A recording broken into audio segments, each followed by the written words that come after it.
अस्सलामुअलैकुम dear students, I hope you will be fine. Students, आज हम बात करेंगे रिप्रोडक्शन इन एनिमल्स। एनिमल्स में रिप्रोडक्शन कैसे होती है जी स्टूडेंट्स। जिस तरह प्लांट्स में रिप्रोडक्शन की दो टाइप्स हैं, sexual reproduction and asexual reproduction, इसी तरह एनिमल्स में भी रिप्रोडक्शन की दो ही किस्में हैं, सेक्सुअल रिप्रोडक्शन और दूसरी है एसेक्सुअल रिप्रोडक्शन।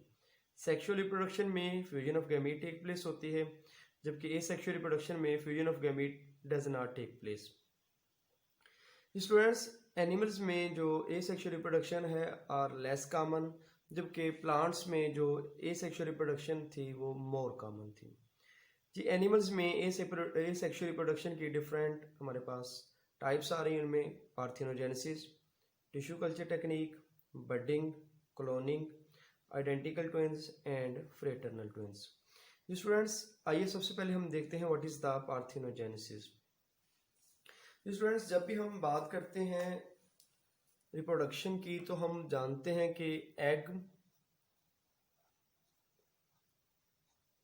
स्पर्म के साथ मिलता है।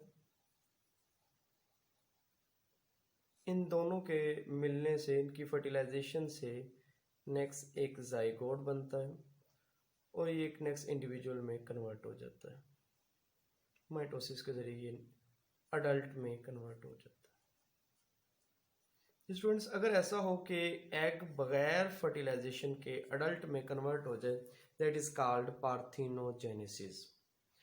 Parthenogenesis, development of an egg without fertilization into zygote into adult, that is called parthenogenesis. Parthenogenesis में जो अडल्ट बन रहा है ये दो टाइप्स का बनता है। या तो ये हैप्लॉयड ऑफस्प्रिंग बनता है या फिर ये डिप्लॉयड ऑफस्प्रिंग बनता है जी। ये डिपेंड करता है पार्थिनोजेनेसिस की टाइप पे। तो स्टूडेंट्स, हमारे पास पार्थिनोजेनेसिस की दो टाइप्स आएंगी, हैप्लॉयड पार्थिनोजेनेसिस, दूसरी है डिप्लॉयड पार्थिनोजेनेसिस। हैप्लॉयड पार्थिनोजेनेसिस में क्या होगा, egg develop into haploid offspring, जबकि डिप्लॉयड ऑफस्प्रिंग में क्या होगा, egg develop into diploid offspring. Haploid offspring जिसमें एग एक डेवलप हो रहा है हैप्लॉयड ऑफस्प्रिंग में, इसकी एग्जांपल है हनी बी। तो हनी बी में हमारे पास जो मेल आएंगे वो सारे के सारे पार्थिनोजेनेसिस के नतीजे में बनेंगे और वो सारे सारे हैप्लॉयड होंगे, जबकि फीमेल्स में एग और स्पर्म मिलेंगे, वो फीमेल्स बनेंगे। जो मेल हैं, मेल का काम हम जानते हैं कि ये स्पर्म प्रोड्यूस करते हैं। स्टूडेंट्स, अब यहाँ पे एक बात बड़ी गौर से सुनने वाली है कि जितने भी मेल्स हनी बी के स्पर्म्स प्रोड्यूस करेंगे ये माइटोसिस से करते हैं, जबकि हमने जितने भी इंडिविजुअल्स को डिस्कस करना है उनमें ये देखना है कि मेल्स जो स्पर्म प्रोड्यूस कर रहे हैं वो मियोसिस से कर रहे हैं, जबकि in case of honey bee male sperm produce करता है बाय माइटोसिस जी। फीमेल स्टूडेंट्स दो किस्मों की हैं। फीमेल्स हनी बी के केस में या तो वो वर्कर्स होंगी या फिर वो क्वीन होगी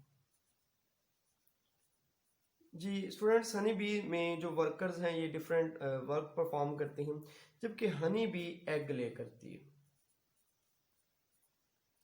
मेल अपने स्पर्म सारे हनी बी के ट्रांसफर कर देता है। हनी बी इन जो स्पर्म्स हैं इनको स्टोर करती है in a pouch stored off by a valve.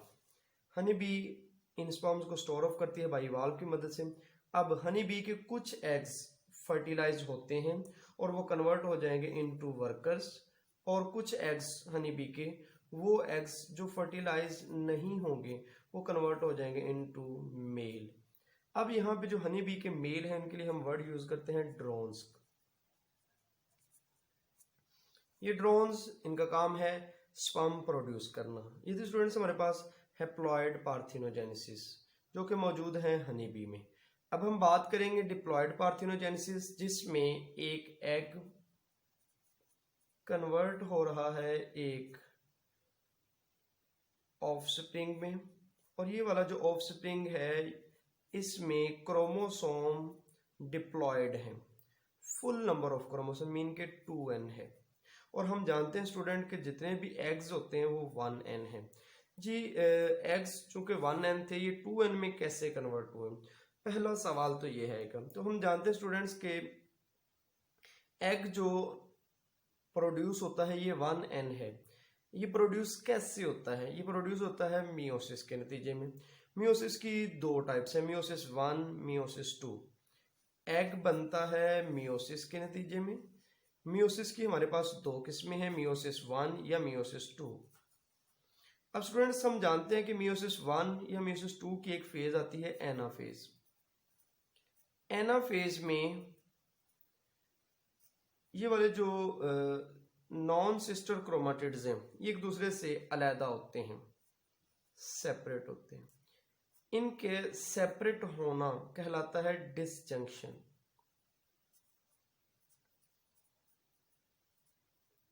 कहते हैं कि अगर ये एनाफेज के दौरान नॉन सिस्टर क्रोमाटिड्स एक दूसरे से अलहदा ना हो पाए, इसे हम कहते हैं नॉन डिसजंक्शन।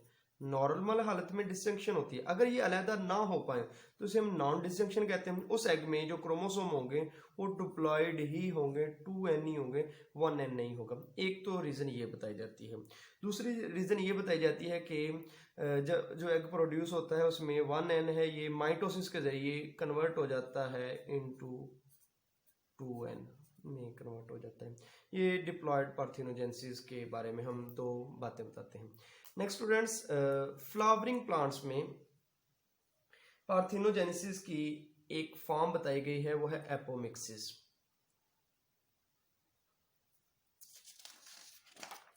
जी स्टूडेंट्स, फ्लावरिंग प्लांट में पार्थिनोजेनेसिस की एक टाइप बताई गई है, वो है एपोमिक्सिस। एपोमिक्सिस में होता क्या है कि हम जानते हैं कि एक ओवरी के में स्टिग्मा, स्टाइल, और ये हमारे पास स्टिग्मा, ये है स्टाइल, ओवरी। अब ओवरी के इनर साइड पे मौजूद है ओव्यूल।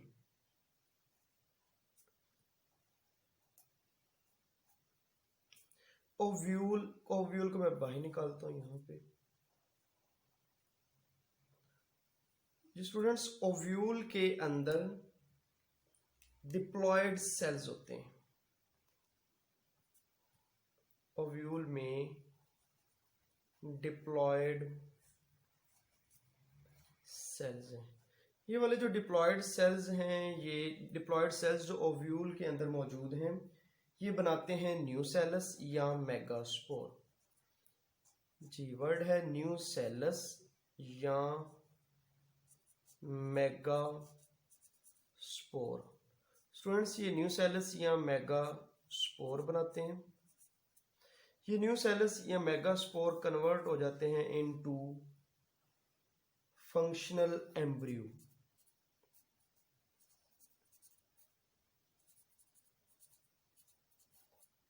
और जो ओव्यूल है, ये वाला ओव्यूल कन्वर्ट हो जाता है into seed. Diploid cell nucellus या मेगास्पोर बनाइए, कन्वर्ट हो गए फंक्शनल एम्ब्रियो में। ओव्यूल कन्वर्ट हो गया सीड में, और ओवरी कन्वर्ट हो गई इनटू फ्रूट्स। जी स्टूडेंट्स, एपोमिक्सिस हमने देखा कि पार्थिनोजेनेसिस की एक शक्ल है, लेकिन ये फ्लावरिंग प्लांट्स में मौजूद होती है। और ओव्यूल के अंदर एक सेल है, डिप्लॉयड सेल, जो कन्वर्ट हो जाता है न्यूसेलस या मेगास्पोर। न्यूसेलस या megaspore then convert into functional embryo. Ovule convert into seed and fruit are formed from ovary. Next students, अब हम बात करते हैं एसेक्सुअल रिप्रोडक्शन की next type, that is the tissue culture technique. जी students, tissue culture technique में क्या होता है कि हम प्लांट की कैम्बियम टिश्यू को कट करते हैं प्लांट से। लेट्स मैं कहता हूँ ये प्लांट की कैम्बियम टिश्यू है।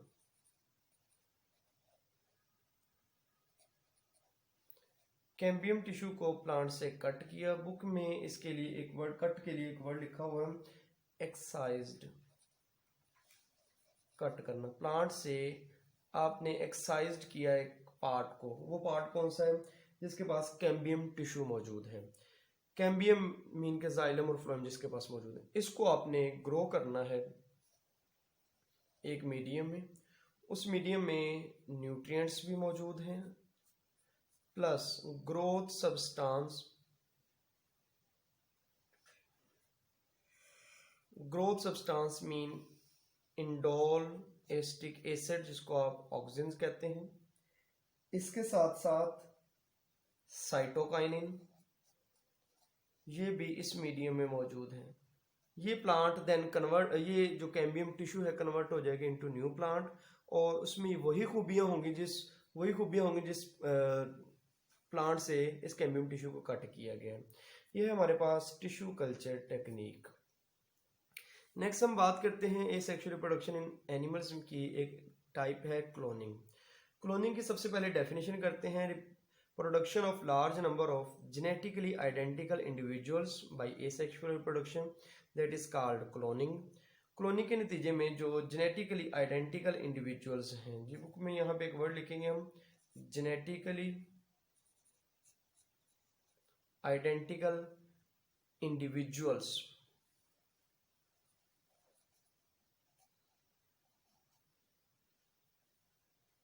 जी students, production of large number of genetically identical individuals by asexual reproduction, that is called cloning. जो जेनेटिकली आइडेंटिकल इंडिविजुअल्स हैं उनको हम क्लोन्स का नाम देते हैं। अब स्टूडेंट्स इसका प्रोसीजर क्या है, सबसे पहले हम देखते हैं। कहते हैं कि एक फर्टिलाइज्ड एग का आपने न्यूक्लियस डिस्ट्रॉय करना है। ये एक आपके पास न्यूक्लियस है और ये है आपके पास फर्टिलाइज्ड एग।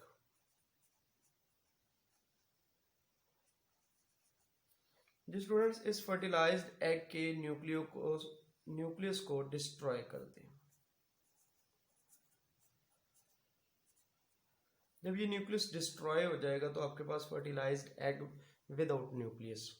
अब आप किसी भी इंडिविजुअल का न्यूक्लियस लें और उस न्यूक्लियस को इसके अंदर इंसर्ट कर दें। जब आप इस न्यूक्लियस को इस एग के अंदर इंसर्ट करेंगे तो नेक्स्ट स्टेप में क्या होगा, इसको सूटेबल वॉर्म में पुट कर दें। जब सूटेबल वॉर्म या ओवरी में जब आपने इसको पुट करना है, रख देना है, तब ये ग्रो करेंगे। ग्रो करके ये नेक्स्ट इंडिविजुअल में, नेक्स्ट ऑफस्प्रिंग में बदल जाएंगे। अब स्टूडेंट्स, जो नेक्स्ट ऑफस्प्रिंग बना है या जो इंडिविजुअल बना है, इसमें वही सारी खूबियां मौजूद हैं जो इस न्यूक्लियस में मौजूद थी। मीन कि जिस इंडिविजुअल से न्यूक्लियस लिया गया था वही खूबियां अब इस इंडिविजुअल में मौजूद हैं। इस तरह क्लोनिंग की मदद से आप बहुत सारे डिजायर्ड ट्रेड्स, यूजफुल ट्रेड्स को प्रिजर्व कर सकते हैं। अब हम स्टूडेंट्स बात करते हैं कि क्या ह्यूमन बीइंग की क्लोनिंग पॉसिबल है। तो हम बताते हैं कि यस, ह्यूमन बीइंग की जो क्लोनिंग है पॉसिबल है, और लेकिन यहाँ पे बहुत सारी मॉरल प्रॉब्लम्स आती हैं, बहुत इखलाकी प्रॉब्लम्स आती है कि हम ह्यूमन बीइंग की क्लोनिंग नहीं करते हैं। लेकिन फिर भी बहुत सारी रिस्ट्रिक्शन के बावजूद चाइना है या डिफरेंट कंट्रीज ह्यूमन बीइंग की क्लोनिंग भी कर रही है। आइए स्टूडेंट्स, अब हम बात करते हैं कि advantages of the cloning. Cloning की अहमियत क्या है। क्लोनिंग की अहमियत क्या है कि quantitative study of action of hormones, drugs and antibiotic. हम हार्मोन्स, ड्रग्स और एंटीबायोटिक की जो एक्शन है उनकी स्टडी को क्लोनिंग की मदद से जो एनिमल्स प्रोड्यूस किए हैं, जैसे मिसाल के तौर हम शीप प्रोड्यूस करते हैं, माउस प्रोड्यूस करते हैं, उसमें इनकी स्टडी कर सकते हैं, हार्मोन्स, ड्रग्स और एंटीबायोटिक की। इसके अलावा investigation the effect of drugs, cosmetics, pharmaceutical product को भी हम इन क्लोनिंग के जरिए जो एनिमल्स प्रोड्यूस हुए हैं उनके ऊपर हम अप्लाई कर सकते हैं। लेकिन क्लोनिंग के डिसएडवांटेजेस भी हैं। क्लोनिंग का डिसएडवांटेज ये है कि जो इंडिविजुअल प्रोड्यूस हो रहा है ये डिजीज रेजिस्टेंट नहीं होता, और अगर हम बहुत सारे इंडिविजुअल्स प्रोड्यूस करते हैं क्लोनिंग की मदद से तो वो इंडिविजुअल एक स्पेसिफिक डिजीज की वजह से सारे किल हो सकते हैं। नेक्स्ट स्टूडेंट्स, अब हम बात करते हैं एसेक्सुअल रिप्रोडक्शन की next type, that is the identical twins. Identical twins क्या है, बेसिकली हम बात कहते हैं कि जब एग और स्पर्म आपस में मिलते हैं, इन दोनों की फर्टिलाइजेशन से नेक्स्ट बन गया हमारे पास जाइगोट। जाइगोट डिवाइड होगा और एम्ब्रियो बनाएगा।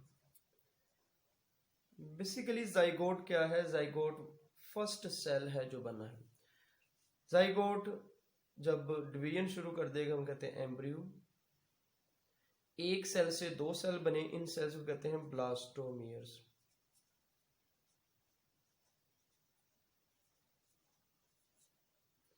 अब कहते हैं embryo at two cell stage.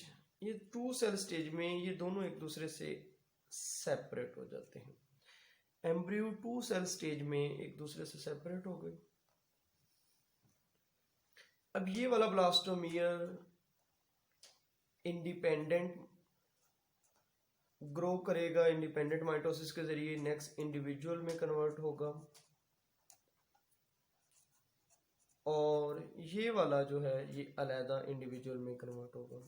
इस तरह हम एसेक्सुअल रिप्रोडक्शन की मदद से आइडेंटिकल ट्विंस प्रोड्यूस होते हैं। स्टूडेंट्स याद रखिएगा ये जेनेटिकली एक दूसरे से सिमिलर होते हैं, जेनेटिकली सिमिलर हैं।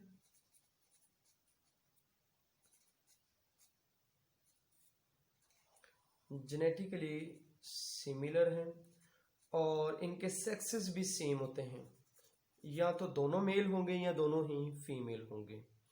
स्टूडेंट्स एट द एंड हमारे पास एसेक्सुअल रिप्रोडक्शन की लास्ट टाइप आ रही है फ्रेटर्नल ट्विंस। फ्रेटर्नल ट्विंस में क्या होता है? To are more